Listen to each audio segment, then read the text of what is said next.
Adam played by the shore. His mother called out into the chilly air. Again and again, she said not to go near the shore, least of all in the winter. She was busy chopping wood for the fire. Boldly, the young child moved along the snow until he heard a faint humming sound.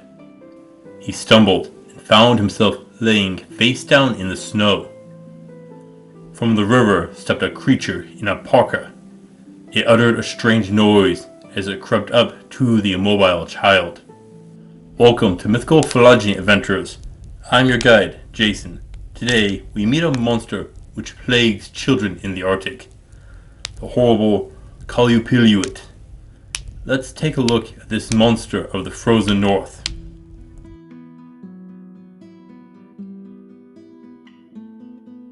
Among the Inuit people, winter was a dangerous time. But among the most dangerous is the Qallupilluit, also called Qallupilluit. It is a creature which hunts near the ice flows along the river. They are more active around the time the frozen river breaks up and the ice starts flowing down the river. This is in early spring. They lure children to the river and kidnap them.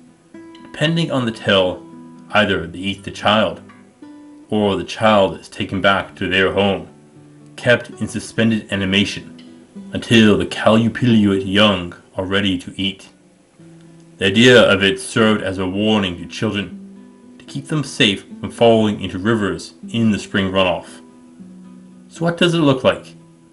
Most are said to be female, but there are a few males mentioned. It has green skin and long hair, webbed hands with long nails. Scales cover its body. Some stories speak of it having a long tail ending in a fin, and it wears a kind of parka called the amutic, which is normally worn by women. But theirs are made using feathers from eider ducks. The Qallupilluit will use this parka as a sack to hold its prey. It lets out a low hum which lures in children and can cause paralysis. Okay, does this sound like another creature?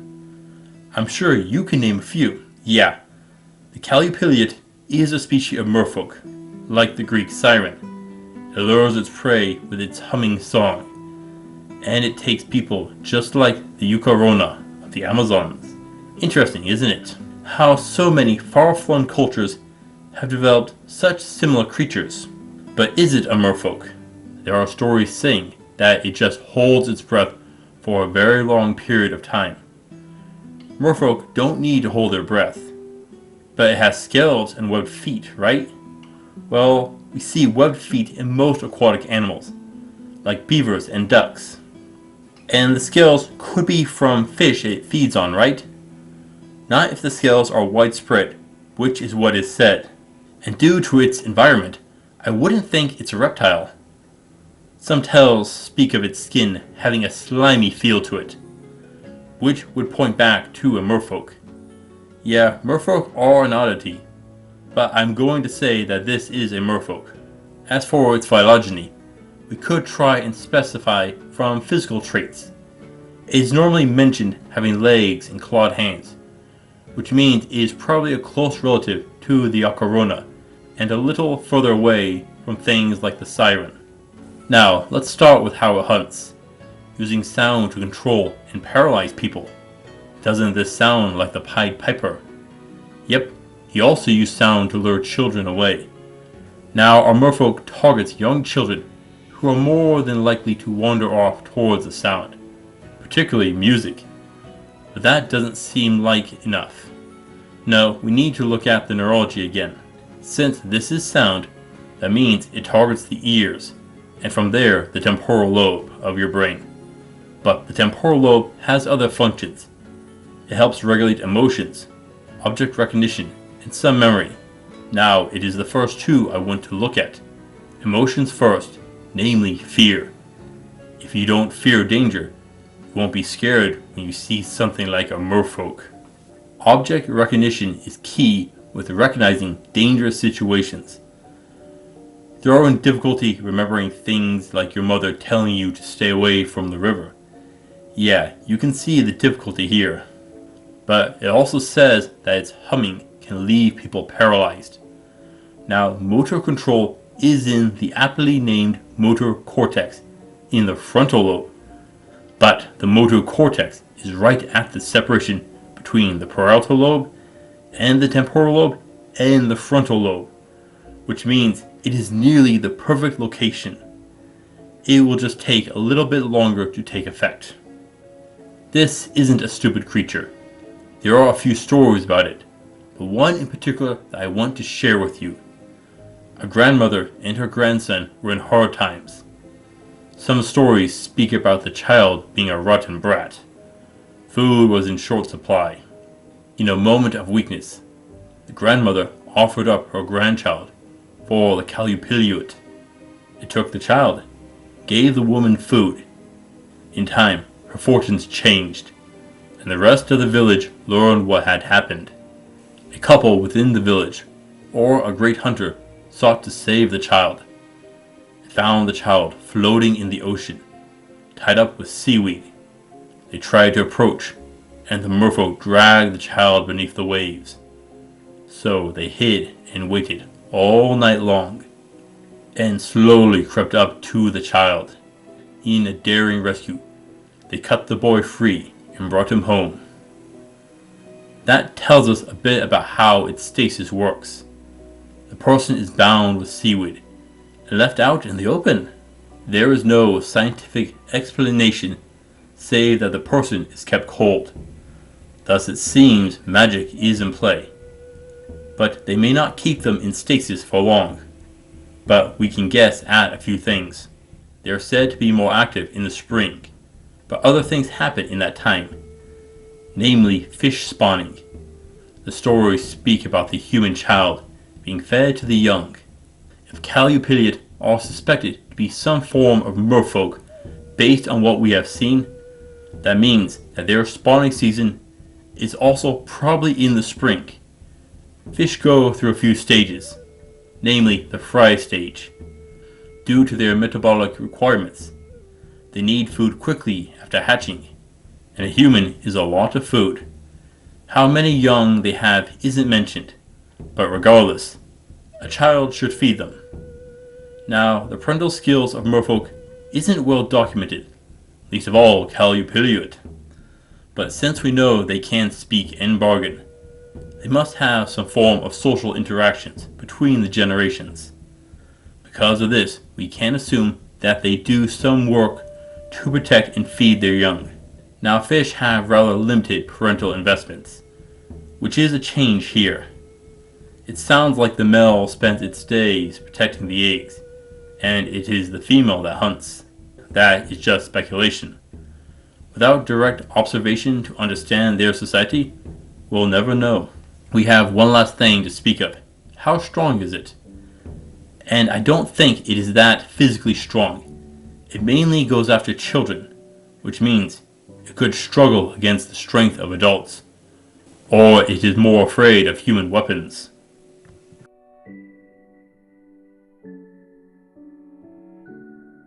How do you protect your children from Qallupilluit? Well, first off, stay away from the rivers, particularly during breakup. Don't let the kids go off alone. Have an adult there to watch them, but it will begin to hum, and you'll fall under its spell. Well, that is if you can hear it. Stuff your ears with cotton. Shame I don't have a sponsorship for noise-canceling headphones. They'd be perfect for this foe. But that means you can't hear the cries of the children you're watching. So a silent spell could put the kibosh to its humming. If not, if you create enough noise, it sure disrupt the audio-based spell it uses. It seems that its spell takes time to work, and you'll want to be quick here. If it comes to a fight, there are issues. Some sources claim that Qallupilluit is invulnerable in its true form. Perhaps this could come from its slime-coated skin. In those tales, it's said that it can shapeshift, and when it does, it loses its invulnerability. Why? I don't think that it really is invulnerable, and it is a bluff. Test your weapon, Worst case, you'll learn that it doesn't work. Since most fights will probably be around water, I choose a bow and arrow or a harpoon as my first choices. But I would also bring a net. If you can wrap it around our foe, you can hold it down. Shove something in its mouth to silence it. But magic is another story. Ice magic won't be too useful, but fire and lightning would be perfect. One above water and the other beneath the water. Now, when it is said to be invulnerable, it was defeated by being tricked, convinced to turn into a seal or some other animal. So play a trick and lure it into changing its shape. But it struggles with stealth. Okay, you'll need to stay put for a while and let it come to you. But then, when it is close, you can jump at it. Be quick and end the fight in an instant. Now I have to wonder if it has vision issues. There is a difference between vision in the water and on land. Qallupilluit spends much of its time in the water and might have trouble seeing clearly on land. Chances are it relies more on movement for vision over color detail. Normal fish eyes can't focus the same way humans do. But there is no way to know if merfolk have eyes like human or fish. It does have a parka, which it could throw at you to try and tie you up. Be careful of it. Qallupilluit is a dangerous foe. It relies on stealth and magic over power. It lays in wait and ambushes with its hum. Charmed and then paralyzed. It'll leave you helpless as it feeds itself or for its children. Whether it is invulnerable or not is disputed, but you can't deny the peril it creates, why I'm giving it a 4 of 10 for difficulty.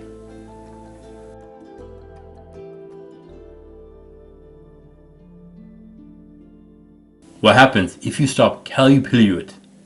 If you trick it to become a seal, then it is safe to eat. But you get more. If you are smart, you'll get its parka. Who doesn't need a nice warm parka in the Arctic?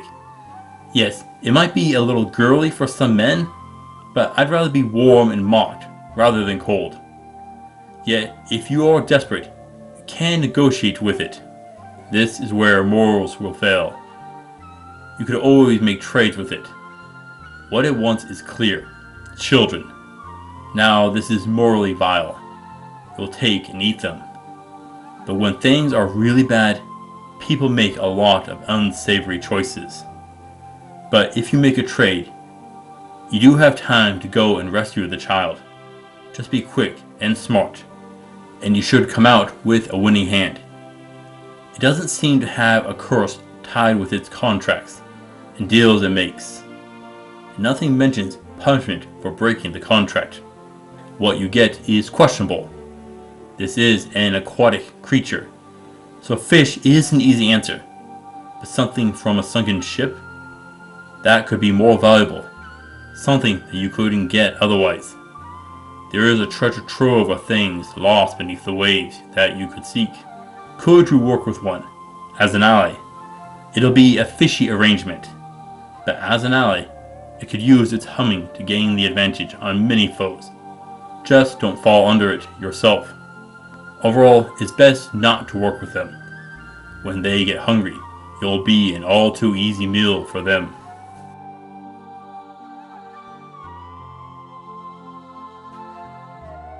Adam looked on helplessly as the Qallupilluit lifted him up. Its cold grip was tight and firm. Together they moved towards the water. The creature chuckled at the meal it held. A wave of heat washed over Adam as flames struck the merfolk.